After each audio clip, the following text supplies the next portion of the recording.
Tito Dencio Love Stories presents Mafia's Last Ace Card.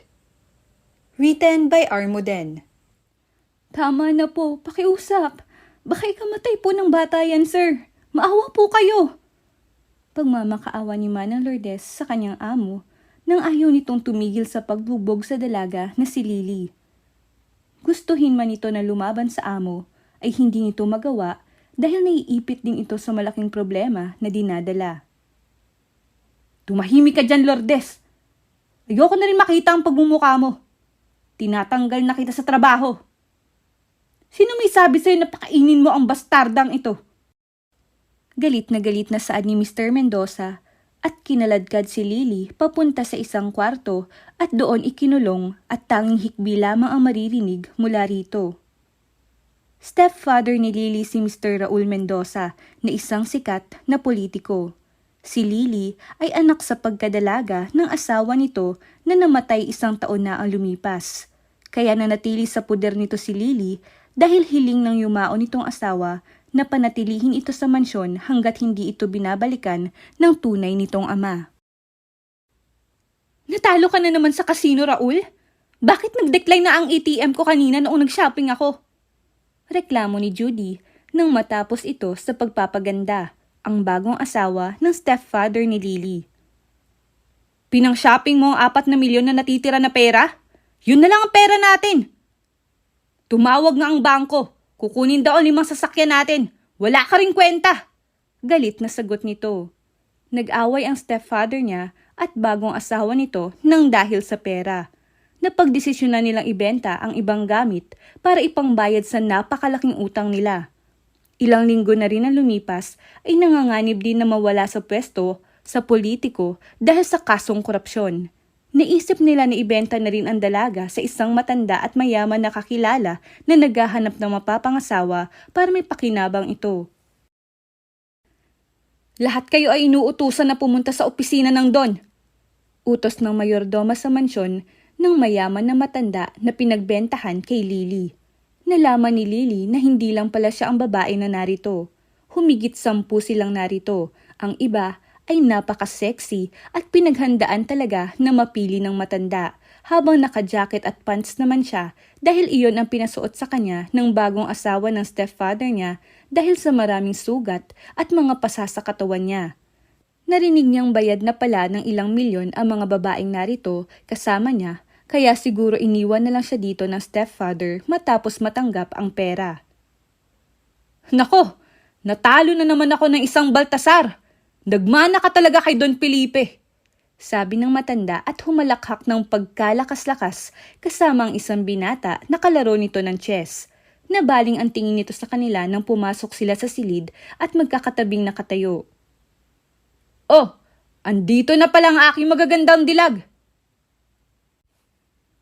Alam mo, iho, dahil natalo mo ko ngayon, bibigyan kita ng isa sa mga dilag na ito. Pumili ka lang. Dagdag pa nito na may halong pagmamalaki. Tumingin sa kanila ang binata at napako ang tingin nito kay Lily na nakatungo lamang at naiiba ang suot, hindi kagaya sa iba na halos kita na ang kaluluwa. Hindi ako interesado, Don Julio. Alam mo naman ang pakay ko rito.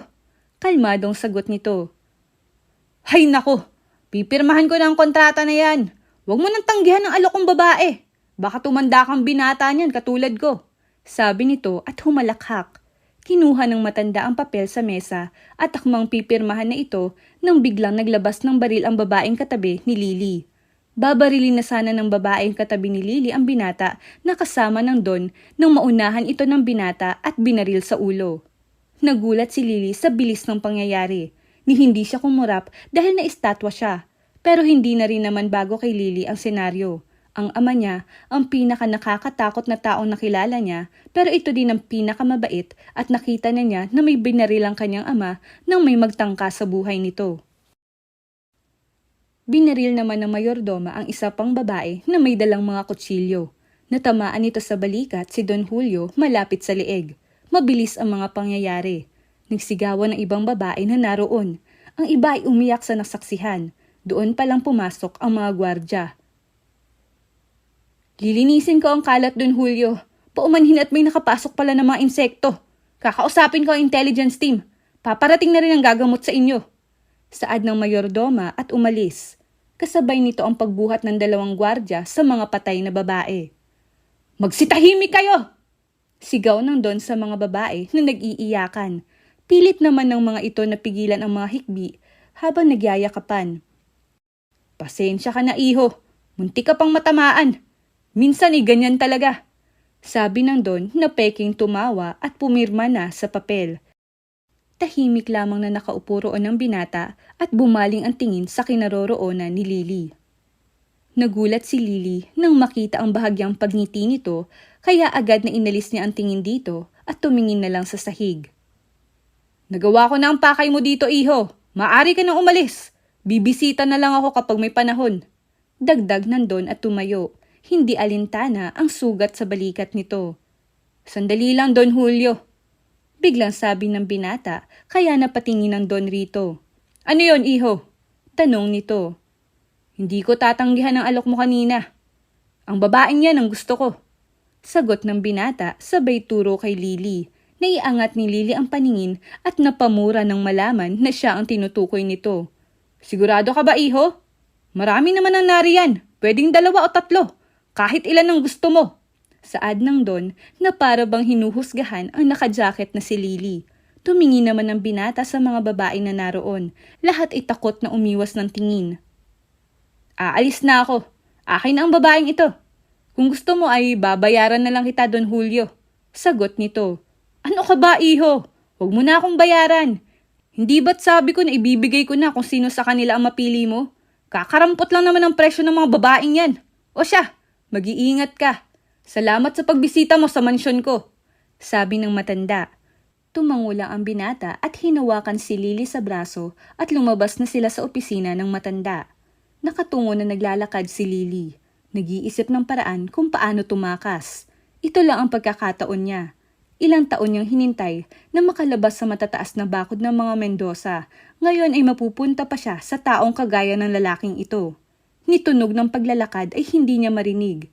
Senyales iyon na delikado ang taong ito. Bago pa man sila makapasok sa kotse nito, agad na hinawakan ni Lily ang kamay ng binata sa braso niya at umikot ito para balian ito. Pero malakas ang binata at itinulak siya nito na paatras siya. Tumingin siya sa mga mata nito na ngayon ay nakatingin din sa kanya. Mukhang hindi ka naman assassin. Sino ka? Tanong nito, pero hindi niya ito sinagot. Alam ni Lily na wala siyang laban sa lakas ng binata, kaya tumalikod siya at tumakbo. Sinadya niyang magpalipat-lipat ng direksyon sa pagtakbo para hindi matamaan ng baril ng binata. Napatigil siya nang makita ang napakaraming gwardya sa ibang direksyon. Mukhang naalerto ang mga ito dahil sa putok ng baril. Agad siyang tumalon at akmang aakyat sa hindi masyadong mataas na bakod pero nahawakan siya ng isa sa mga gwardya. Napamura siya dahil doon. Muntik na sana siyang makalabas at makalaya. Pero hindi ganun ang nangyari. Saan ka pupunta? Hindi naman dyan ang saktong daan papunta sa mansyon ko. Dinig niyang sabi ng binata. Naramdaman niya ang malakas na pagpalo ng baril sa batok niya dahilan para mawalan siya ng malay. Habang nagmamaneho si Xavier, ay napatingin siya sa walang malay na babae sa tabi niya. Naibaling niya ang tingin sa daan nang makita ang maamo nitong muka. May kuan na sa babae na naiintriga siya. Walang bahid ng emosyon ang mga mata nito. Maging siya ay kinabahan sa paraan ng pagtingin ng babae kanina nang barilin niya ang katabi nito ngunit hindi man lang ito kumurap. Napatigil sa pag-iisip ang binata nang tumunog ang kanyang cellphone. Boss, narito na kami sa Orca Base. Nadakip na namin ang traidor na si David. Saad ni Ismael sa cellphone kaya nag-iba bigla ang direksyon ng sasakyan at nagtungo agad siya sa sinabing lugar. Nagising si Lily sa hindi pamilyar na lugar. Nilibot niya ang tingin sa lugar at nakita niya isang lalaki na duguan pero patuloy pa rin sinusuntok sa muka ng isang pamilyar na figura. Sino nag-utos sa'yo na mag-espiya sa mga Baltasar? Sumagot ka, David, kung ayaw mong patayin kita rito. Kalmado pero galit na sabi ng lalaki. Wala kang makukuhang sagot sa akin, Xavier. Sagot nito. Umigting ang panga ng binata sa narinig. Bakit nagawa mo magtaidor sa akin? Matagal na kitang kilala. Parang kapatid na ang turing ko sa'yo. Bakit? Sumagot ka, David. At baka maawa pa ako sa'yo. Sabihin mo ang totoo. Muling sabi nito. Ang mga anak ko. Nasa kamay sila ng mga Martinez. Wala akong magawa kundi sundin sila. Paumanhin, boss. Patawarin mo ko. Umiiyak na mahinang sagot nito. Ang mga Martinez? Bakit nila ginagawa to? Anong gusto nilang makuha sa pamilya namin? Nagugulat na sabi ni Xavier. Mas nagulat ang lahat nang biglang mangisay si David. Biglang may lumalabas na dugo sa mga mata nito at nawalan na ito ng buhay. Niyog-yog pa yun ni Xavier pero patay na ito. Nagtanim sila ng chip sa leeg ni David.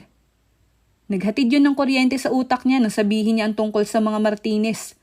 Isa ito sa bagong teknolohiya na produkto ng Triad. Sabi ni Ismael, ang intel mula sa pamilyang Baltasar. Napamura na lamang si Xavier dahil doon. Wala siyang nakuha na impormasyon bukod sa mga Martinez ang nag-utos nun. Kung anuman ang hakbang ng mga Martinez ay ayaw ng mga ito na maturo ang pangalan nila. Hindi pinahalata ni Lily ang gulat sa mga mata niya nang marinig ang salitang Triad. Ang ama niya ang isa sa mga namumuno rito. Isa itong underground society, isang napakalaking organisasyon na sumasaklaw sa iba pang mga bansa sa iba't ibang kontinente sa mundo na gumagawa ng mga iligal na gawain gaya ng human trafficking, killer for hire, iligal na armas, droga at iba pa. Ang kakaiba lamang sa mafia na ito ay hindi sila gumagamit o nandadamay ng mga inosente at may sikretong kontrata din sa pagitan nila ng gobyerno na nagpapanatili sa kapayapaan ng mundo ng mga inosenteng tao. Ang mga transaksyon rito ay pribado at hindi basta-basta napapasok ang organisasyon na ito. Alamin mo kung nasan ngayon ang pamilya ni David. Kahit nasa mansyon pa yan ng mga Martinez ay lulusubin ko. Maligtas ko lang ang pamilya niya. Utos ni Xavier. Masusunod, boss. Sagot ni Ismael. Napaayos ang upo ni Lily nang makita na tumingin sa kanya si Xavier. Kitang-kita niya ang duguan na kamao nito. Gising ka na pala. Huwag mo na subukan tumakas. Alam mo naman siguro kung sino ako, hindi ba? Tanong nito. Kung hindi siya nagkakamali, ay ang lalaking ito ang panganay na anak ni Don Felipe Baltasar na si Xavier Luis Baltasar. Pipi yata siya, boss. Hindi nagsasalita eh. Komento ni Ismael habang ibang tauhan ay nililinis ang mga dugo sa gitna ng silid. Bumuntong hininga si Xavier. May ibinulong ito kay Ismael. Sa isip ni Lily ay paniguradong iniutos na ito na imbestigahan siya. Bahagyang ngumiti si Lily dahil sa isip niya ay wala rin namang makukuha na kahit isang impormasyon tungkol sa kanya. Nakita iyon ni Ismael. Nakakatakot siyang ngumiti, boss. Saan mo ba nakilala yan? Bulong ni Ismael. Lumapit si Xavier kay Lily at hinawakan ito sa braso at pinatayo. Sumama ka sa akin. Uuwi na tayo. Sabi nito at naglakad na sila papalabas. Ilang oras ang lumipas ay nakarating na rin sila sa mansyon ng mga Baltasar. Panay ang tingin ni Lily sa paligid. Malaki ang lugar, may gate na papasukan ng sasakyan at ilang kilometro pa mula sa gate matatagpuan ang mansyon. Humanga rin sa higpit ng seguridad doon si Lily. Mas mahigpit pa sa mansyon ng mga Montero. Pagpasok pa lang ng mansyon ay makikita sa sala ang isang malaking mesa at doon nakalatag ang iba't ibang klase ng armas. May babaeng maikli ang buhok na nakatayo doon at naglilinis ng baril. May dalawang lalaki na naroon. Ang isa ay abala sa paglalaro ng darts at ang isa ay nakahiga sa sofa habang nagbabasa ng libro. Tumingin ang lahat sa kanila nang mapansin ang pagpasok nila. Tumaas ang kilay ng babae. Kuya, sino yan? Tanong nito. Nagkibit balikat lang si Xavier at iniwan siya nito doon para magtungo sa kaliwang direksyon na sa tingin ni Lily ay patungong kusina. Lumapit naman ng babaeng maikli ang buhok kay Lily at tinignan siya mula ulo hanggang paa. Sino ka? At anong ginagawa mo dito? Bakit kasama mo si kuya? Nanatiling nakatingin si Lily sa mukha ng babae. Wala siyang plano na sagutin ang babae dahil maging siya ay nalilito kung anong pangalan ang isasagot niya. Buong buhay niya ay nakatago lang kasi siya dahil pinoprotektahan siya ng kanyang ama bilang unika iha nito. Sumagot ka! Pinandilatan siya nito ng mata. Akmang susuntukin siya nito pero agad na nailagan niya. Tinuruan kasi siya noon ng ama niya na makipaglaban. Sinipa niya ito sa binti at muntik na natumba ang babae pero nahawakan siya nito kaya sabay silang natumba at nagsakalan ng leeg. Pinaghiwalay naman sila ng lalaki naglalaro ng dart kanina at ni Xavier. Umalis lang ako saglit, papatayin mo na agad ang bisita ko, Veronica. Kalmadong saad ni Xavier. Napasinghap naman si Lily sa higpit ng hawak ng lalaki sa braso niya nang pinatayo siya nito. Tumingin ito sa kanya, siguro ay nakikita sa mukha niya na nasasaktan siya pagkatapos ay tumingin sa braso niya na mahigpit nitong hawak-hawak kaya binitawan siya nito. Hubarin mo ang jacket na yan! Utos nito. Hindi siya kumilos. Huhubarin mo ako ang maghuhubad sa'yo. Malamig na sabi nito. Tahimik na nanonood lang ang lahat. Nang hindi pa rin siya kumilos, ay akmang hahawakan siya nito kaya napaatras siya. Ako na! Mahinang sabi nito. Nakita niya ang gulat sa mga mata nito. Siguro ay dahil nalaman nito na nakakapagsalita naman pala siya. Hinubad niya ang jacket na suot. Napasinghap si Veronica sa nakita. Malalaking pasana ng ngingitim na parang kulay bughaw at lila na. Dagdag pa ang maliliit na sugat na dumudugo pa. Anong nangyari sa'yo? Sino nagbugbog sa'yo? Sana sinabi mo para hindi kita nasaktan kanina. Saad ni Veronica na halatang naaawa sa itsura niya. Sagutin mo ang tanong. Dagdag naman ni Xavier. Wala kayong pakialam. Nagbago ang mukha ni Veronica sa narinig. Ang bastos mo naman. Sana sinaksak na lang kita. Sabi nito. Zane, Wyatt, dalhin niyo ang babaeng yan sa opisina ko. Utos ni Xavier sa dalawang kapatid na lalaki at naunang naglakad papaakyat sa hagdan. Sa pilitang dinala siya ng mga ito papaakyat. Huwag ka naman laban, masasaktan ka lang. Kapag may tinanong si kuya mamaya sumagot ka ng maayos kung ayaw mo masaktan. Madami na ang namatay sa opisina niya. Sagot na nakasalamin na lalaki na ang pangalan ay si Wyatt. Hindi ako natatakot. Sagot niya. Ako ang natatakot para sa'yo. Mukhang inosente ka pa naman sana. Sagot ng isa na ang pangalan ay Zane. Pumasok na sila sa opisina. Malaki ang silid. May mesa sa di kalayuan. May upuan na sofa din sa gitna. Umupo ka. Utos nito sabay turo sa sofa. Nagkatitigan pa sila. Si Lily ang unang bumitaw ng tingin at umupo na lang sa sofa. Hindi ako lalaban. Walang emosyon na saad niya. Alam ko. Sagot nito at may kinuha sa may cabinet. Bakit mo ko dinala rito? Tanong niya. Gagamutin kita. Saad nito sabay upo sa harap niya. Ang ibig kong sabihin ay dito sa mansyon niyo. Sagot niya. Ang tapang mo para sa isang normal na tao lang. Siguradong may rason kung bakit naroon ka sa mansyon ni Don Julio. At isa pa, parang may kahawig ka. Sagot nito at inilabas ang mga gamot para sa mga sugat niya. Natahimik naman si Lily. Miyembro ka ba ng triad? Tanong ni Xavier. Hindi. Diretsyong sagot niya. Huwag kang magsinungaling sa harap ko. Alam mo ang tungkol sa triad kaya paniguradong miyembro o may alam ka tungkol sa organisasyon. Sagot nito. Doon na pagtanto ni Lily na mali pala ang naging sagot niya. Lumapit ka rito. Dito sa tabi ko. At gagamutin kita. Inutusan ko na si Veronica na kumuha ng cold compress para sa mga pasamo. Dagdag nito. Bakit mo ginagawa to? Tanong ni Lily. Gusto ko lang naman na sagutin mo ang mga tanong ko. Simpleng sagot nito. Alam na alam ni Lily ang teknik na ito.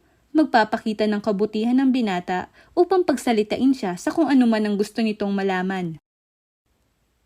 Dalhin mo ako sa mansyon ng mga Montero. Sabi niya sabay upo sa tabi nito. Tumitig ito sa kanya ng matagal na para bang isang kalokohan ang sinabi niya. At bakit kita dadalhin sa mga Montero? Nakakunot na tanong nito. Sasagutin ko lahat ng tanong mo sa oras na dalhin mo ako roon. Mas lalong kumunot ang noo ni Xavier dahil sa sinabi niya. Matagal nang naubos ang angkan ng mga Montero. 7 taon na ang nakalipas. Natupok na ang mansyon nila. Sagot nito na ikinatigil ni Lily. Nanlamig ang buong katawan niya sa narinig. Natupok? Naubos ang angkan ng mga Montero? Bakit? Gulat na sabi ni Lily. Mariin na inobserbahan ng lalaki ang reaksyon niya. Pinatay ng mga Montero ang ama ko. Naghiganti ang triad sa pagkamatay ni ama dahil itinuro na ang mga Montero daw ang nagplano na pasabugin ng sasakyan. May inilabas na ebidensya ang mga Martinez. Hindi maaari yan. Matalik na magkaibigan ng pamilyang Montero at Baltasar. Ito ang utak sa pagbuo ng triad 50 taon na ang nakalipas kasama ang mga Martinez. Hindi maaaring maubos ang mga Montero. Masisira ang balanse ng triad. Isa pa, bakit nila papatayin si Don Felipe? Wala naman silang motibo. Sila ang nagsimula ng gulo. Sila ang sumira sa triad. Malamig na sambit ni Xavier. Sigurado ba kayo ang mga Montero nga ang pumatay? Ang buong triad mismo ang nag-imbestiga. Ang pamilya nila ang may sala. Sagot nito. Sino ang namumuno sa triad ngayon? Kayong mga Baltasar ba? Isang malaking pagkakamali ang ginawa ng triad. Sunod-sunod na sabi niya na mas ikinakunot ng noo ni Xavier. Sino ka ba talaga? Bakit marami kang alam? Tanong nito na ikinatahimik ni Lily. Lumapit ito sa kanya. Dahan-dahan naman siyang napaatras. Bakit pamilyar ang mukha mo? Nagkita na ba tayo? Kilala mo ba ako? Ano pang nalalaman mo? Bakit alam mo na may kinalaman ng mga Martinez? Sunod-sunod na tanong nito. Naiilang na siya sa sobrang lapit ng lalaki. Biglang bumukas ang pinto. Kita ang gulat sa mukha ni Veronica nang makita ang posisyon ng dalawa. Nakasampa sa dulo ng sofa si Lily. Ang likod nito ay nakasandal na sa armrest ng sofa at halos umarko na ang katawan upang hindi magkalapit ang mukha nito sa mukha ng kanyang kuya na ngayon ay nakatingin pa rin kay Lily habang ang kamay nito ay nakahawak sa armrest ng sofa na tila kinukulong ang babae. Tumikhim si Veronica. Kuya, narito ang inutos mo. Saad nito, dala-dala ang karagdagang medical equipments at cold compress. Nagpabalik-balik ang tingin nito kay Lily at sa kuya niya. Ilagay mo sa mesa, Veronica. Utos nito. Umalis na si Veronica at hindi pa rin nagbago ang posisyon ng mga ito. Bahagyang tinulak ni Lily ang dibdib ng binata. Sagutin mo ang mga tanong ko. Mariin na saad nito. Napalunok si Lily. Hindi niya napigilan ang emosyon nang narinig ang balita na patay na ang ama at ang buong angkan nila. Masyadong marami yun. May mga tanong din naman ako na kailangan ng sagot, kaya sasagutin kita kung sasagutin mo rin ang mga tanong ko. Saad niya, napabuntong hininga ang lalaki. Hindi ako nakikipag-alegro, babae. Di mo pwedeng gawin lang ang gusto mo. Kung makasagot ka sa akin, parang ikaw ang may hawak ng buhay ko ah. Narito ka sa teritoryo ko. Pwede kitang patayin dito. Sagutin mo ang mga tanong ko ng maayos. Mariin na sagot nito. Di patayin mo na ako. Hindi ako natatakot. Matapang na sagot naman ng dalaga na nakikipaglaban ng tingin sa binata. Napakuyom na lang ang kamao ng binata. Sa pilitan na pinatayo siya nito at dinala sa isang secret room sa likod ng bookshelves nito. Isang torture chamber. May mga gamit na pang torture doon. Meron ding electric chair at iba pang ginagamit sa pagpatay ng tao. Naupo ito sa isang magandang upuan habang nanatili na nakatayo sa harap nito si Lily. Hubad! Utos nito. Nanatiling nakatayo doon si Lily at iniisip ko ano ba ang tumatakbo sa utak nito. Ngumisi ang binata sa pangmamatigas niya. Heto na naman tayo eh. Ako ba ang maghuhubad sa'yo? Dagdag nito. Napabuntong hininga si Lily. Ano bang gusto mo? Patayin mo na lang ako agad! Gagasain mo pa yata ako eh. Ganyan ka ba kauhaw sa... Panaginip mo naman. Hindi ako magkaka-interes sa'yo. Titingnan ko lang kung may mga tattoo ka. Iminuwestra nito ang kamay. Inuutos na gawin na ang pinag-uutos nito. Gustuhin man ni Lily na magpakamatay na lang at saksakin ng sarili gamit ang isang kutsilyo na nakikita niya sa di kalayuan ay hindi niya magawa. Isang napakalaking balita ang nalaman niya tungkol sa mga Montero. Kailangan na malaman niya kung ano ang nangyari sa kanyang tunay na ama o kung buhay pa ba ito. Dahan-dahan ay hinubad ni Lily ang suot na pants at maikling short. Impyerno na nga ang buhay niya, napunta ba naman sa panibagong demonyo? Mas bata at may itsura nga lang ang demonyo na ito. Hinubad din niya ang sleeveless shirt na suot. Undergarments na lang ang natitira na saplot sa katawan niya. Napalitan ng pag-aalala ang ngisi sa mukha ng binata nang makita nito ang buong katawan ni Lily. Tahimik na tumayo ito at kinuha ang isang kumot sa gilid ng couch. Sino ba kasing nagbugbog sa'yo? Naiinis na saad nito habang pinulupot nito ang kumot sa katawan niya. Masyado kang matapang. Mamamatay ka dahil dyan. Tingnan mo nga itong mga pasa mo. Nakuha mo pang magmaldita isang suntok ko na lang baka mamatay ka na. Sermon nito. Dinig na dinig ni Lily ang boses nito dahil ilang dipa na lang ang layo ng mukha nila. Wala nga akong tato Hindi nga ako kalaban. Mahinang bulong ng dalaga. Napakunot ang noon ng binata nang mapansin ng isang itim na hugis diamante sa balat ni Lily sa may leeg. Hinaplos iyon ng binata. Napaigtad si Lily sa ginawa nito. Ano to? Tanong ng binata. Birthmark yan! Tipid na sagot ni Lily at inilayo ang sarili sa binata. Ilang sandali pa itong sinuri ng binata at pagkatapos ay kinaladkad siya nito pabalik sa opisina. Ang hilig mo mga ladkad! Nasasaktan ako!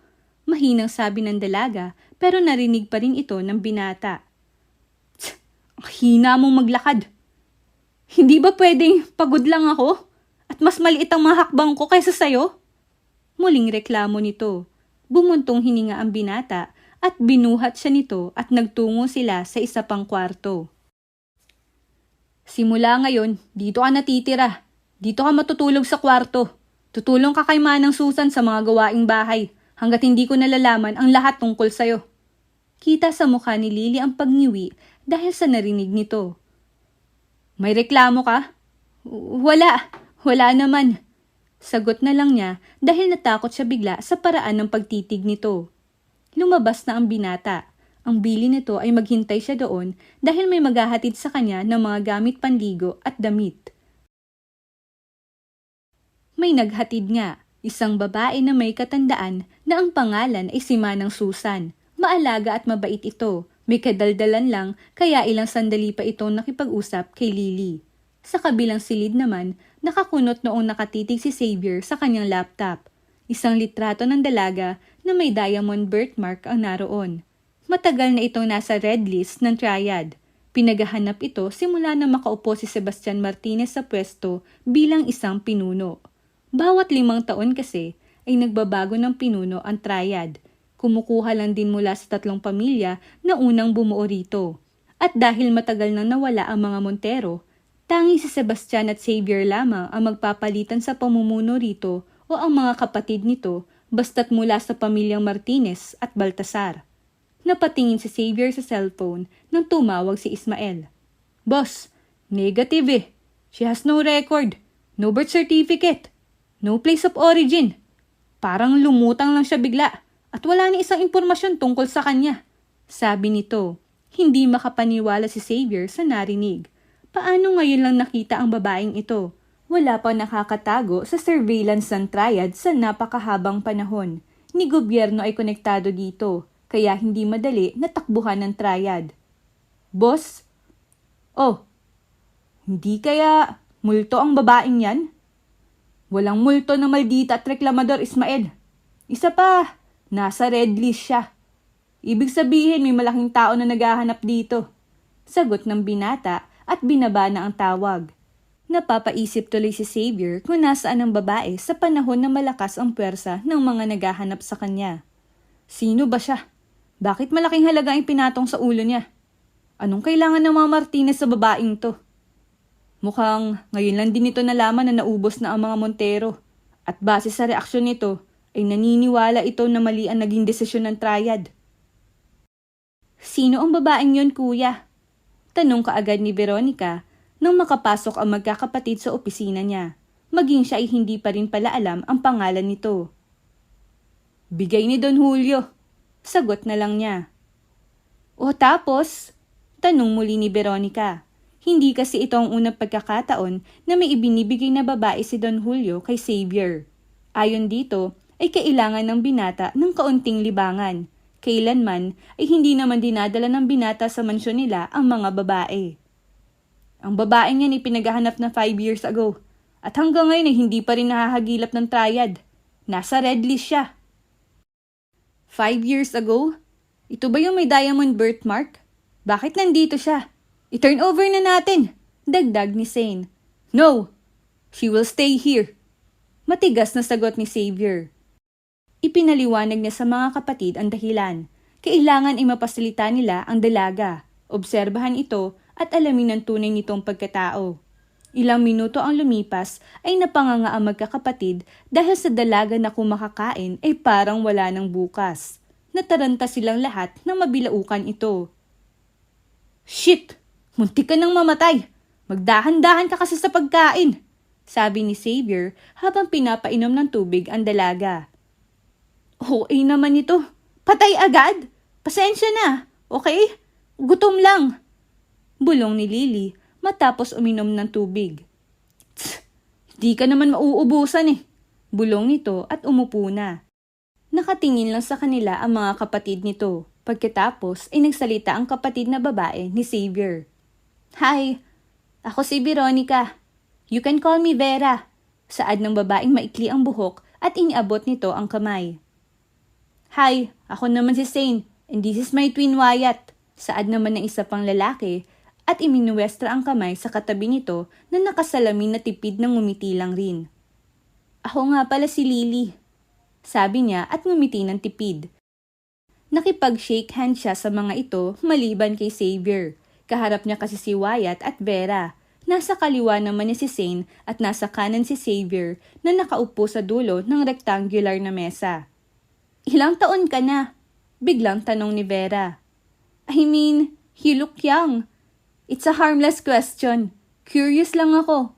Dagdag nito. 24. Tipid na sagot naman niya. Pasensya na kanina. We're just not used to having visitors. Especially someone we don't personally know. Pagpapaumanhin nito. Okay lang. Naging walang galang din naman ako. Salamat pala sa mga damit ha.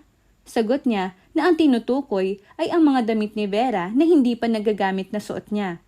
Oh, no worries. You have a nice body. Smaller than mine, kaya bagay na bagay sa'yo ang mga dress ko. Hindi naman ako mahilig sa dress, so ibibigay ko na lang yun sa'yo.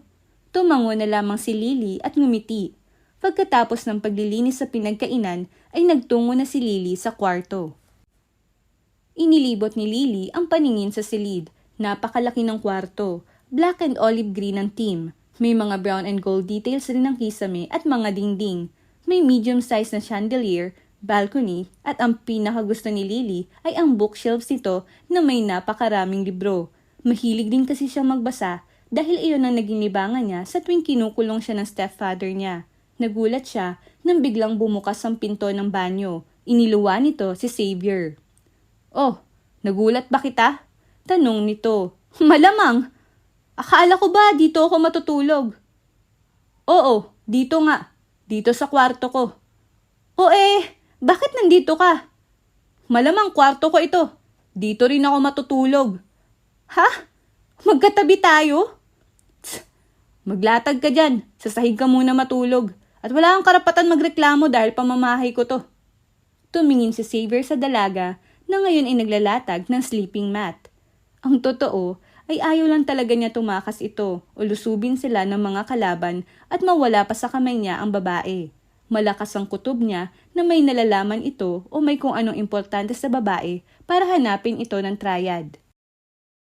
Nagrereklamo man sa tigas ng sahig ay doon na humiga ang babae dahil sa sobrang pagod at sakit ng katawan nito. Ilang minuto lang ay naramdaman ni Lily na binuhat siya ng binata. Nagpanggap na lamang siyang tulog.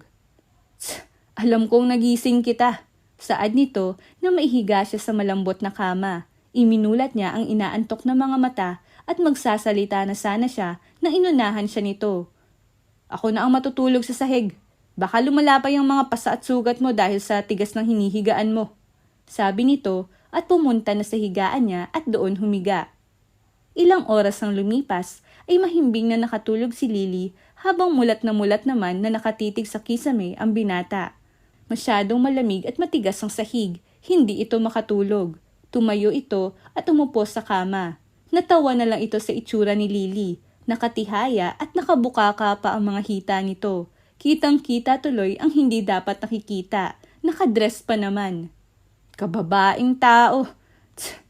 Bulong na lang ng binata. Lumapit ito sa dalaga at inayos ang posisyon nito at humiga sa tabi nito na halos sa dulo na para hindi niya masagi o magkalapit ang katawan nila ay nakatalikod siya rito. Makakatulog na sana ang binata nang biglang nahulog siya sa kama at kumalabog sa sahig. Naiinis na tiningnan nito ang babae na ngayon ay naroon na sa pwesto niya kanina. Bakit ba ang likot mong babae ka? Naiinis na bulong nito at napakamot sa kanyang batok. Humiga ang binata sa kabilang parte ng kama. Ilang sandali pa ay gumulong na naman ang dalaga papalapit dito. Ikinulong ito ng binata sa mga bisig niya. Pati na rin ang mga binti nito ay kinulong niya sa binti niya. Ramdam ng binata ang init ng hininga ni Lily sa may leeg niya.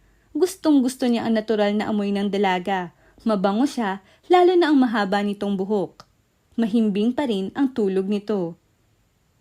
Nako, paano mo natatakasan ng triad ng ilang taon na nakakatulog ka ng ganito kahimbing? Bulong ng binata. Inalis niya ang mga ilang hibla ng buhok na nakaharang sa mukha nito. Yumakap palalo ang dalaga at isiniksik ang sarili sa kanya. Ramdam na ramdam niya ang malambot at mainit nitong katawan. Agad na iwinaksi niya ang anumang ideya na pumasok sa utak niya at pinilit ang sarili na matulog kahit hirap siyang patahanin ang nagwawala ng sistema. Kinabukasan ay nagising si Lily ng maaga. Nilibot niya ang tingin sa paligid. Wala na ang binata sa paligid na ipinagpapasalamat niya. Buong araw ay tumulong siya sa mga gawain ni Manang Susan. Pinalitan nila ang malalaking kortina sa sala. Ginupitan din nila ang mayayabong na dahon sa hardin ng mga bulaklak. Mayroon pang gumawa sila ng banana split, nagluto ng banana Q at gumawa ng banana shake. Adik kasi ang matanda sa saging. Nagtanim pa ito ng marami sa likod ng kanilang bahay. Ngayon nga ay kasalukuyan silang nagluluto ng banana cake. Malapit na palang maubos ang stock natin. Mag-grocery ako mamaya. Saad ni Manang. Pwede naman po siguro akong sumama, no? Tanong ni Lily kay Manang. Ay aba, ewan ko sa yung bata ka. Malamang isasama kita. Ano bang gusto mo? Ang makulong lang dito sa mansyon? Baka po kasi magalit si Xavier. Hindi naman niya sinabing pwede akong lumabas. Hindi magagalit iyon. Akong bahala. Ipagpapaalam na lang kita. Sabi ni Manang. Lubos ang saya sa mukha ni Lily. Gusto niyang maranasan ang mamalengke. Napaka-excited niya kaya nang mapansin ang sasakyan ni Xavier na dumating ay agad niyang sinalubong ito. Salungat pala ang mood nila ngayon dahil paglabas pa lang na sasakyan ay nakakunot na ang noo nito at para bang galit. You are not going anywhere. Dito ka lang sa mansyon. Agad na sabi nito na makalapit ito sa kanya. Nawala ang kunot sa noo ni Xavier nang makita ang pagkawala sa ngiti ng dalaga.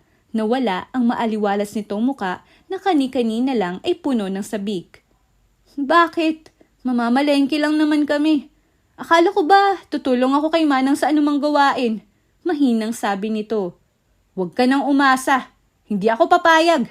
Matigas na sabi ni Xavier. Mula pa ito sa isang transaksyon sa China, yung pinapapirmahan niya kay Don Julio. Agad na lumipad ito pabalik ng Pilipinas nang makita ang text ni Manang. Nanlulumo at walang imik na bumalik sa kusina si Lily. Napaisip ang binata kung nagpapanggap lang ba ang dalaga o sadyang gusto lang nitong sumama. Sinundan niya ang dalaga at nakita itong nakayakap kay Manang Susan, umiiyak. Gusto ko lang naman maranasan yun, Manang. Buong buhay ko, nakakulong lang ako. Hindi ko pa nakita ang bundok at ang dagat. Namamangha pa nga ako sa pagtapak sa lupa. Gusto ko lang naman maging malaya eh. Bakit ba napakamalas ko na maging anak ng isang babae na wala namang pakialam sa akin? At unika iha man ng sariling ama ay itinatago naman sa mundo dahil sa pesteng mafia na yan. Hindi naman sana mahirap abutin ng mga bagay na gusto ko Pero bakit hindi ko maabot, Manang? Sabi nito sabay hikbi. Pinapatahan naman iyon ni Manang. Iilan na impormasyon pa lang ang nalalaman ni Xavier tungkol kay Lily, kaya naawa siya rito sa nasaksihan. Agad na tumahimik ito at pinahid ang mga luha nang mapansin na naroon ang binata. Sige na nga, maghanda na kayo dyan sa pamamalengke. Sasamahan ko kayo.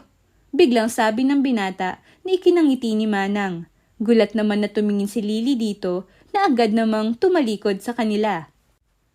Agad naman na pumunta si Xavier sa kwarto at kumuha ng hoodie na jacket para kay Lily. Nilagyan din niya ng band-aid ang birthmark nito at sinabihang dapat nakalugay lang ang mahabang buhok nito. Walang reklamo na sumunod lang ang dalaga sa gusto nito basta't makakasama siya sa pamamalengke.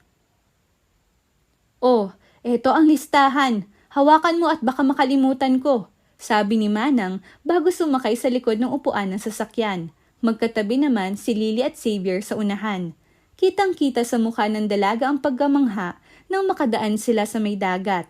Iba ang ruta nila ngayon kumpara noong dinala siya ng binata sa mansyon.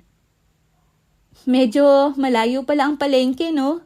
Biglang sabi ni Lily. Abay, oo. Dito ba naman tayo dumaan Parang lumibot na tayo, tapos babalik ulit. Sagot ni Manang sabay tawa. At least nakita niya ang dagat. Dagdag naman ng binata. Parang nanlambot ang puso ni Lily sa narinig pero agad din naman niya itong iwinaksi. Anong tawag sa prutas na ito, Manang? Lychee yan, sagot ng matanda. Pwede po bang kainin ko to? Akmang bubuksan na ito ng dalaga, ngunit binatukan ito ng matanda. Gaga, babayaran pa natin yan. Hala, Manang, ang dami palang uri ng saging, no? Manghang sabi ni Lily, sabay turo sa iba't ibang klase ng saging. Nandito kasi sila sa fruit section. Oo nga, iha. May tanim na ako niyan. Hindi pa lang namumunga. Sagot naman ni Manang. Hala, ang cute naman ito. Anong tawag dito, Manang? Manang? Nandoon sa meat section si Manang. Tumakas na. Ang daldal mo daw kasi. Si Xavier ang sumagot at naroon lang ito sa likod nila kanina. Nagtitingin-tingin lang si Lily sa mga display hanggang napunta na siya sa mga hair clip. Napako ang tingin niya sa hair clip na merong butterfly. Ang ganda nito pero wala siyang pera kaya hinawakan lang niya ito at ibinalik. Natapos silang mamili at medyo marami nga ang pinamili ni Manang dahil may mga kasama siyang magbitbit ng mga ito. Papasok na sila sa sasakyan matapos maisilid ng maayos ang pinamili nang may mahagilap si Lily. Si Manang Lourdes yun Bulong nito nang makita ang isang babae na kasama ng dalawa pang nakaitim na lalaki papunta sa itim na sasakyan. Manang Lourdes! Masayang pagtawag niya rito. Makikita ang gulat sa mga mata nito nang makita siya. Lily! Masaya na kinakabahan na sabi nito. Nilapitan si Lily ng dalawang lalaki. May lumabas pa na dalawang lalaki at sa pilitan na ipinasok si Manang Lourdes sa sasakyan. Nagbago ang mukha ni Lily nang mapagtanto ang sitwasyon. Sino ang mga ito? Bakit nila hawak si Manang Lourdes? Biglang bumukas ang bintana ng sasakyan. Bumungad rito ang isang lalaki na naka-shades. Xavier Luis! Saad nito matapos ibinaba ang shades at diretsong nakatingin kay Xavier na ngayon ay nasa tabi na ni Lily. Sebastian, sabi naman ng binata. Sebastian Martinez, ang leader ng triad. Bakit nila hawak si Manang? Si Lourdes ba yan? Pakawalan niyo ang kapatid ko! Biglang saad ni Manang Susan. Nakakabatang kapatid pala nito si Manang Lourdes. Magkapatid kayo? Aba, tignan mo nga naman. Biglang sabi, sabay halakhak ni Sebastian. Anong kailangan niyo sa kapatid ko? Galit na sabi ni Manang Susan. Wala naman. Tinatanong lang namin siya kung nasaan ang unika iha ng mga Montero. Sagot naman ni Sebastian. Lingid sa kaalaman ng lahat na si Manang Lourdes na kapatid ni Manang Susan ay tinatawag ding Barones na Lady Butler ng pamilyang Montero na nakatalaga na bantayan ang seguridad ni Lily noon. Mukhang maganda ang babaeng kasama mo, Xavier. Pakilala mo naman ako. Magiliw na saad nito at lumabas ng sasakyan. Pakawalan mo siya, Sebastian. Sabi ni Xavier na ang tinutukoy ay si Manang Lourdes na kapatid ni Manang Susan. Hindi ka pa rin nagbabago, Xavier. Masyado ka pa rin pakaalamero. Alam natin na hindi mo kaya na pamunuan ng triad kung wala ako. Pakawalan mo siya. Ako mismo ang haharap sa mga opisyalis ng triad. Kalmadong sabi ni Xavier. Nang gagalaitin na pinaputok nito ang baril na hindi inasahan ni Xavier, lalo't naroon sila sa publikong lugar. Mukhang si Sebastian mismo ang humithit sa negosyo nilang drugs. Nagsigawan tuloy ang mga tao. Natamaan si Xavier sa balikat. Mukhang isang pagkakamali na sinagot niya pa si Sebastian. Hindi lang niya inasahan na ganito ito, kabaliw. Natamaan siya sa balikat. Agad niyang tiningnan si Lily pero wala na ito sa tabi niya. Kinuha ito ng mga tauhan ni Sebastian. Mas dumami pa ang mga ito. Nakikipagbarilan na rin si Manang Susan. Humahalakhak naman na nagsalita si Sebastian. Hihiramin ko muna itong babae mo Isasauli ko rin pagkatapos. Huling sabi nito at isinara ang pinto ng sasakyan. Napamura na lamang si Xavier nang makita ang mga sasakyan na paalis. Sinuntok niya ang semento dahil sa sobrang inis.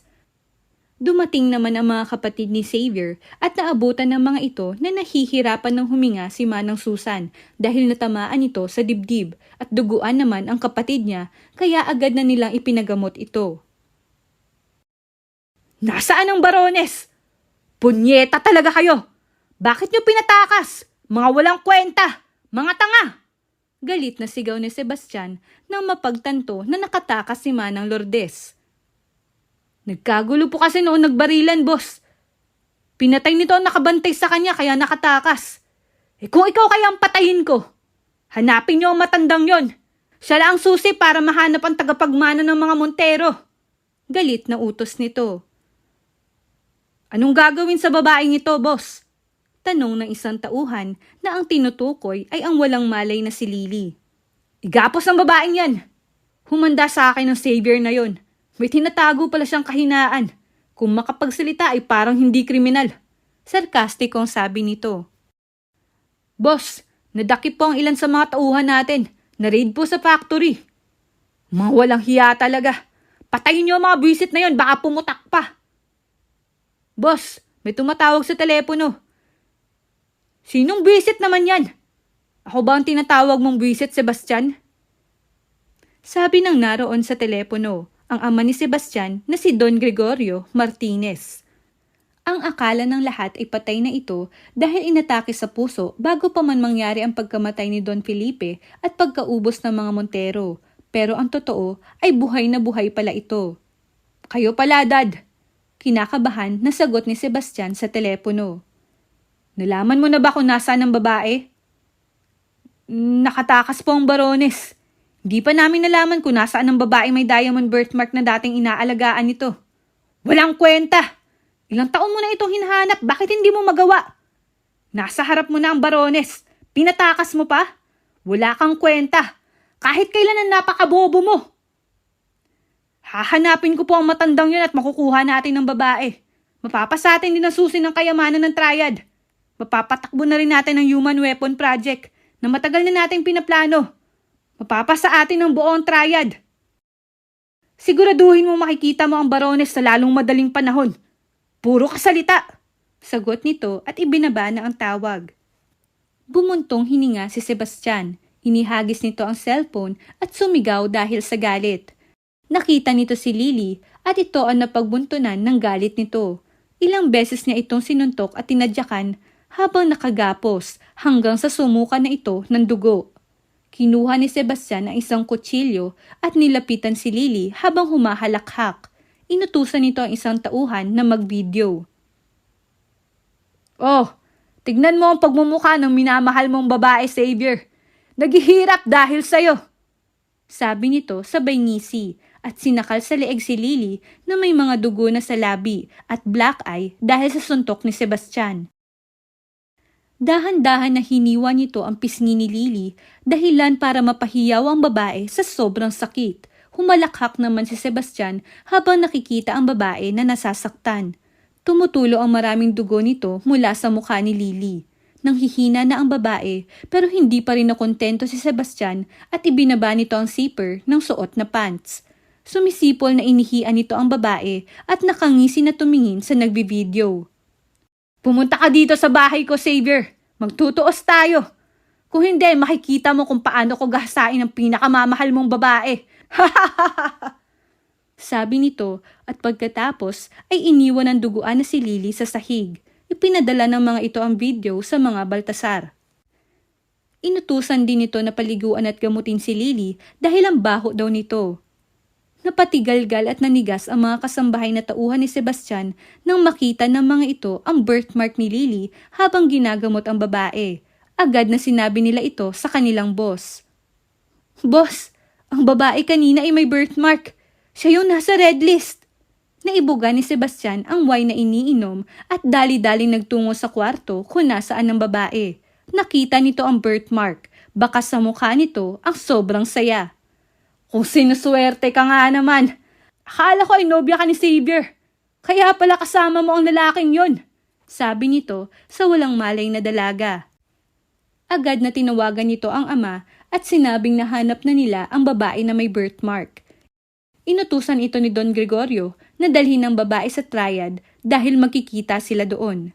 Samantala, nagpapagaling pa si Xavier habang tinutukoy ng grupo nila ang kinaroroonan ni Lily at kung ano talaga ang kailangan ng mga Martinez dito.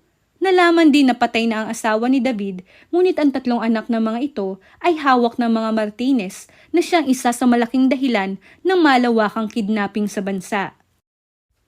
Naalerto ang lahat sa mansyon ng mga Baltasar nang dumating ang barones na si Manang Lourdes, dala ang mahuhusay na asasin na dating naglingkod sa mga Montero. Hindi sila pumunta roon upang makipag-away. Kailangan nila ang tulong ng mga Baltasar. Matapos mabisita ni Manang Lourdes ang kapatid na si Manang Susan, ay ipinaliwanag nito ang totoo sa mga Baltasar. Si Lily ay isang Montero. Nag-iisang anak ni Senyor Richard Montero. Ang tunay niyang pangalan ay Felicity Lay Montero. Sabi ni Manang Lourdes na ikinagulat ng magkakapatid na Baltasar. Bilang lady butler ng pamilyang Montero, ay itinalaga sa akin ng bantayan si Lily na noon ay 17 na taong gulang pa lang. Hindi siya pwedeng mapasakamay ng mga Martinez dahil ang dugo niya ang susi ng Triad X base. Hangad ni Don Gregorio na mabuksan ang safe na yon. Nakakunutan noon ni Xavier habang pinapakinggan nila si Manang Lourdes. Sinasabi mo bang buhay si Don Gregorio na padre de pamilya ng mga Martinez? Oo, sa 3 pamilya na bumubuo ng triad, si Don Felipe Baltasar ang strategist. Siya ang nagsagawa ng organisadong transaksyon ng triad, habang si Senyor Richard Montero naman ay weapon expert na ang negosyo ay mga armas. At ang huli ay si Don Gregorio Martinez, na isang chemist at scientist na gumagawa ng mga droga. May inilabas na bagong eksperimento si Don Gregorio, 7 taon na ang lumipas. Ang Human Weapon Project. Human Weapon Project? Tanong ni Veronica. Oo, eksperimento na ginagawang weapon ng isang tao. 5 beses na mas malakas sa isang normal na lalaki. Mabilis, nakakahilom ng sugat, kahit ilang segundo at tumatanda ng halos 300 taon o higit pa. Pakiramdam ni Don Gregorio ay pinagtutulungan siya ng 2 na hindi ito sinang-ayunan ng mga kaibigan dahil sa lubhang mapanganib ang imbensyon, kaya galit ang namutawi sa isip ni Don Gregorio. Nagpanggap ito na patay upang ipagpatuloy ang hangad na eksperimento, ngunit naitago ng 2 magkaibigan nito ang lahat ng test records, formula, unique ingredients at mga mamahaling laboratory machines doon sa safe ng Triad X base na ang lock ay ang blood identification scan. Dahil sa unique ang dugo ni Lily, dahilan ng sakitin ito noon ay nainjikan ito ng DNA blood and immune system enhancement formula na ginawa ni Don Gregorio. Bilang pagbigay dangal na rin sa namayapa nilang kaibigan, ay ang dugo ni Lily ang ginawa nilang lock. Lahat Lahat ay nagulat sa mga impormasyon na inilahad ni Manang Lourdes. 7 taon nang mangyari ang pagkamatay ni Ama. Sumunod ang pagkaubos ng mga Montero.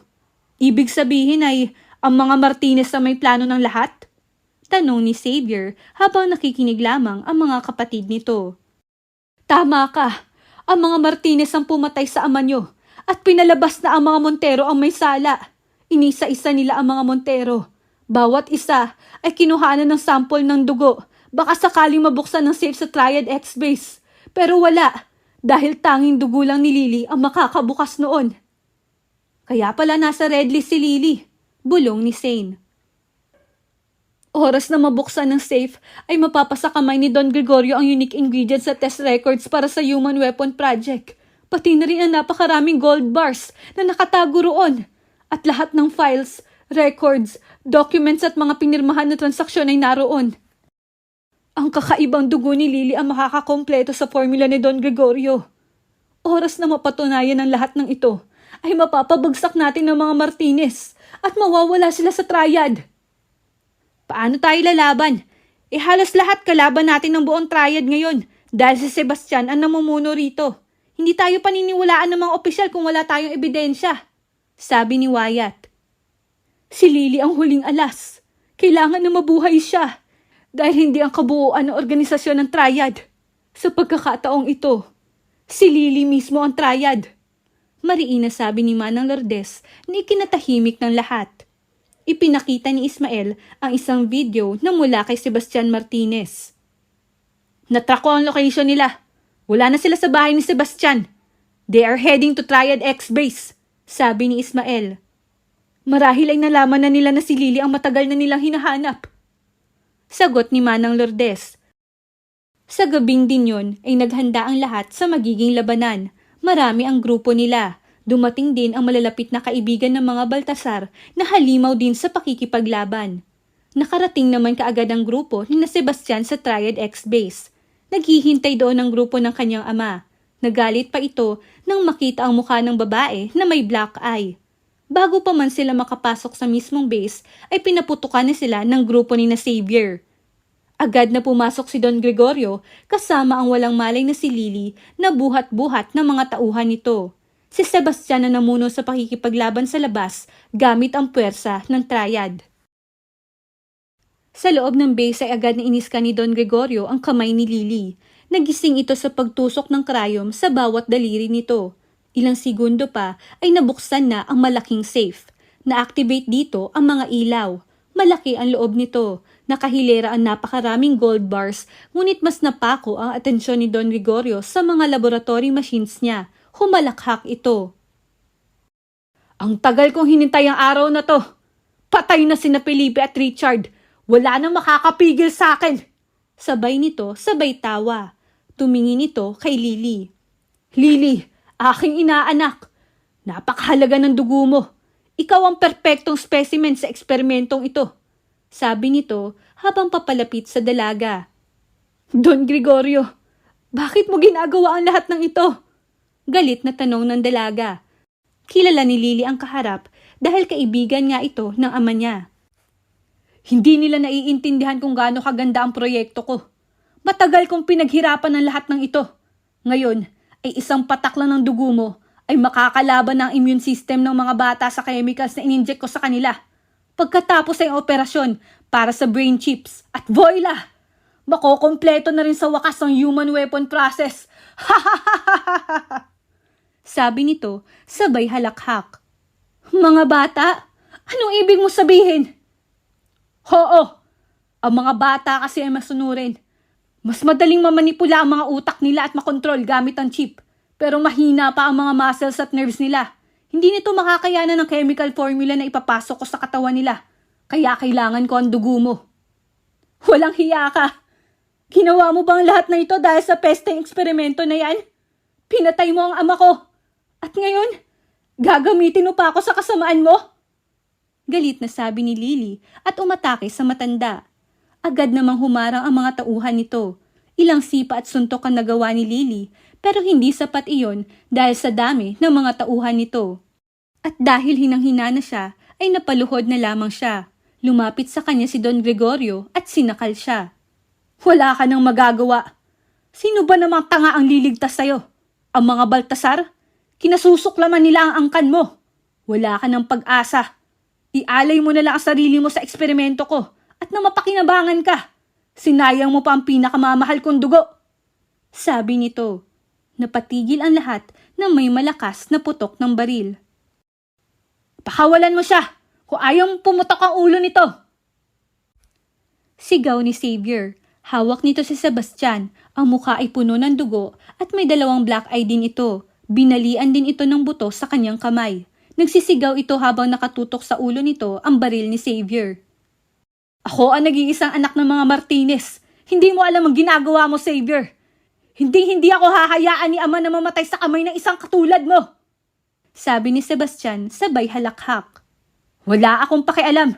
Mariin na sagot ni Xavier at idiniin pa ni Xavier ang baril nito sa ulo ni Sebastian. Nagulat si Sebastian nang bumunot ng baril ang sariling ama at walang pag-aalinlangan na pinaputukan sila. Muntik na siyang matamaan kung hindi lang umilag ang may hawak sa kanya na si Xavier. Wala akong anak na tanga at bobo! Galit na sagot nito sabay takas kasama ang ibang tauhan nila na dala-dala si Lily. Bakas ang gulat sa mukha ni Sebastian. Hinayaan lang siya ng sarili niyang ama nang ganun-ganun lang matapos ng lahat ng ginawa niya para dito. Ni hindi niya narinig kailanman na may pakialam ito sa nararamdaman niya. Nagulat pa si Xavier nang biglang sumigaw ito na may kasamang iyak. Visit na matandang yon! Galit na sabi nito. Mukhang hindi mo kilala ang sarili mong ama. Komento ni Xavier. Tumahimik ka dyan! Sagot ni Sebastian at kumuha ng baril gamit ang isang kamay na hindi nabalian ng daliri. Silang dalawa ay sinundan ng tumatakas na si Don Gregorio. Hinayaan na lang din ni Xavier si Sebastian dahil mas iniisip niya ang kapakanan ni Lily. Dahil halos naubos na ang mga tauhan ni Don Gregorio, ay ito na mismo ang pilit na nagmaneho ng sasakyan nang maabutan ito ng anak na si Sebastian. Anong ginagawa mo, Sebastian? Tatakas tayo! Bitawan mo ang manibela! Sabi ni Don Gregorio. Sino ka para utusan ako? Wala akong ama na kasing sama mo. Ginawa ko lahat ng utos mo. Kahit alam kong labag na sa kalooban ko. Pilit kong inaabot ang lahat para may pagmalaki mo ko. Ginawa mo akong demonyo. Ngayon ay magsama-sama tayo sa impyerno. Galit na sabi nito sa ama, habang kinukuha naman ni Xavier si Lily sa likod ng sasakyan. Lily, please, huwag kang bibitaw. Nandito na ako. Saad ni Xavier habang binabaklas ang pagkakagapos ng dalaga. Duguan ito at nanghihina na. Bahagyang iminumulat nito ang mga mata. Xavier! Xavier! Mahinang sabi nito at tumulo na ang luha sa mga mata ng dalaga. Labis ang takot na nararamdaman nito. Shh! Huwag ka munang magsalita. Sagot ng lalaki. Habang nag-aaway naman ng mag-ama sa driver seat ng sasakyan, si Sebastian mismo ang bumaril kay Don Gregorio pagkatapos ay pinasabog nito ang sasakyan dahilan para matigil ang barilan dahil sa lakas ng tunog nito. Napamura ang lahat. Nasaan si Lily at kuya? Kinakabahang tanong ni Veronica habang pilit na inaaninag ang mausok at nag-aapoy na sasakyan. Naroon sila sa sasakyan na yan kanina. Sagot ng Barones. Pigil hininga ang lahat hanggang may naaninag silang figura. Sugatan si Xavier habang pilit na binubuhat ang walang malay na si Lily. Napaluhod ito habang pilit na lumalayo sa nag-aapoy na sasakyan. Agad na tinulungan nila ito. Ni hindi nito binitawan si Lily at ang hair clip na may butterfly kahit natumba na ito at nanghihina. Ang buong triad ay nagulat, nalilito at hindi makapaniwala sa buong pangyayari. Kasama sa pagsabog doon si Sebastian. Tila ba nasira ang buong organisasyon dahil sa nalaman na katotohanan. Ipinaliwanag ng Barones ang lahat na pinakinggan naman ng maraming opisyales ng triad mula sa mayayaman na miyembro nito. Maraming sindikato na tumiwalag na kasapi ng mga Martinez sa takot na baka madamay sila. Marami din ang nagbalik loob, lalo na ang dating kaalyado ng mga Montero. Mas lalong humigpit ang seguridad at tiwala sa organisasyon. Habang nagpapagaling si Lily sa mansyon ng mga Baltasar, ay unti-unting inaayos ni Xavier at ng mga kapatid nito ang pabagsak na ekonomiya at mga transaksyon ng triad na sinamantala ng mga karibal na grupo sa panahon ng kaguluhan. Na-rescue na rin ang mga inosenteng bata na naroon sa basement ng mansyon ng mga Martinez kasama ang mga anak ni David. Ipinag-utos naman ni Xavier na sa mansyon na ang mga ito manatili. Dahil abala ang lahat ay minsan na lamang nakakauwi si Xavier sa mansyon. Kung makauwi man ay hating gabi pa o di kaya'y kukuha lang ng damit. Palagi naman itong kinakamusta ang kalagayan ni Lily. Nasaan si Lily? Iyan ang unang tanong ni Xavier nang madatnan na wala si Lily sa kama nito nang makauwi ito sa mansyon. Ang sabi ni Manang Susan ay narito lang sa kwarto ang dalaga. Xavier? Sagot ni Lily mula sa banyo. Isang buwan na ang lumipas matapos ang pangyayari ay mas naging malapit pa ang loob ng dalawa. Ipinagtapat pa ni Lily ang tunay na pagkakakilanlan niya habang umiiyak sa harap ni Xavier, ngunit alam na naman pala ito na isa siyang Montero at ang lalaki mismo ang humingi ng tawad kay Lily dahil sa mga nangyari. Bakit? Nagtatakang tanong ni Lily. Akala ko iiwan mo na ako. Nauutal na sagot nito. Bakit naman kita iiwan? Natatawang tanong ni Lily. Sabi mo, bibisitahin mo ang dating mansyon nyo. Kaya akala ko aalis ka na at tatanggapin mo ang posisyon na inalok ng triad. Pinapaalis mo ko? Hindi naman. Nahihiyang sabi nito. Minsan lang sila magkita. Hindi maitatanggi ni Lily na namiss niya ang binata at ang katotohanan na may gusto siya rito. Malambing ito at maalaga. Minsan naman ay mailap at iniiwasan siya. Xavier, may gusto ka ba sa akin? Tanong niya pero umiwas lamang ng tingin ang lalaki na para bang hirap huminga. Nilapitan niya ito at marahan na hinawakan sa pisngi dahilan para dumaloy ang tila kuryente na bumalot sa sistema nila. Hindi. Anong hindi? Nagtatakang tanong naman ni Lily. Hindi lang simpleng pagkagusto ang nararamdaman ko, Lily. Matapang na sinalubong nito ang tingin niya. Ayoko umalis ka. Natatakot ako na mawala ka sa akin o mapahama ka na naman. Manatili ka sa tabi ko at poprotektahan kita buong buhay ko. Dagdag nito habang unti-unting tumaas ang kamay nito sa naghihilom na sugat sa pisngi ng dalaga. Bakas ang gulat sa mukha ni Lily sa paraan ng pagkasabi no ni Xavier. Ang mapupungay na mga mata nito ay nangungusap na at para bang nagsusumamo na sana'y pareho sila na nararamdaman. Walang imik na hinalikan ito ni Lily sa kanyang labi. Mabilis lang yon at ito rin ang unang lumayo. Kita ang pagkabigla sa mga mata ni Xavier. Ilang sandali pa ay hinalikan din nito ang babae ng marahan. Pagkatapos ay mahigpit itong niyakap at bumulong. I love you, Lily. Dito ka lang. Please? Bulong nito. Hindi pa ba sapat ang halik na yon? Mahal din kita. Malambing na sagot naman ni Lily. I don't think I can stop it, Lily. Matagal kong pinipigilan to. Panindigan mo yung sinasabi mo. Sabi ng lalaki at hinalikan muli ang babae ng mas malalim. Natapos ang araw na yon na nagpakalusaw ang dalawa sa nararamdaman ng isa't isa. Ilang araw lang ang lumipas ay bumisita si Manang Lourdes sa mansyon na ikinatuwa naman ni Lily. Manang Lourdes! Mabuti naman at narito na kayo! Agad na salubong ni Lily nang may ngiti sa labi. Haba oo! Pasensya na at ngayon lang iha. Marami akong inasikaso sa triad. Nirerespeto naman nila ang desisyon mo. Pero mananatili ang bakas ng mga Montero sa kasaysayan ng organisasyon. Sagot nito na ang tinutukoy ay ang pagtanggi ni Lily na maging pinuno ng triad. Ilang oras pa sila nag-uusap kasama si Manang Susan at nakikinig naman ang tatlong bata na mga anak ni David na narito sa mansyon. Masaya ang dalawang matanda dahil ligtas ang isa't isa.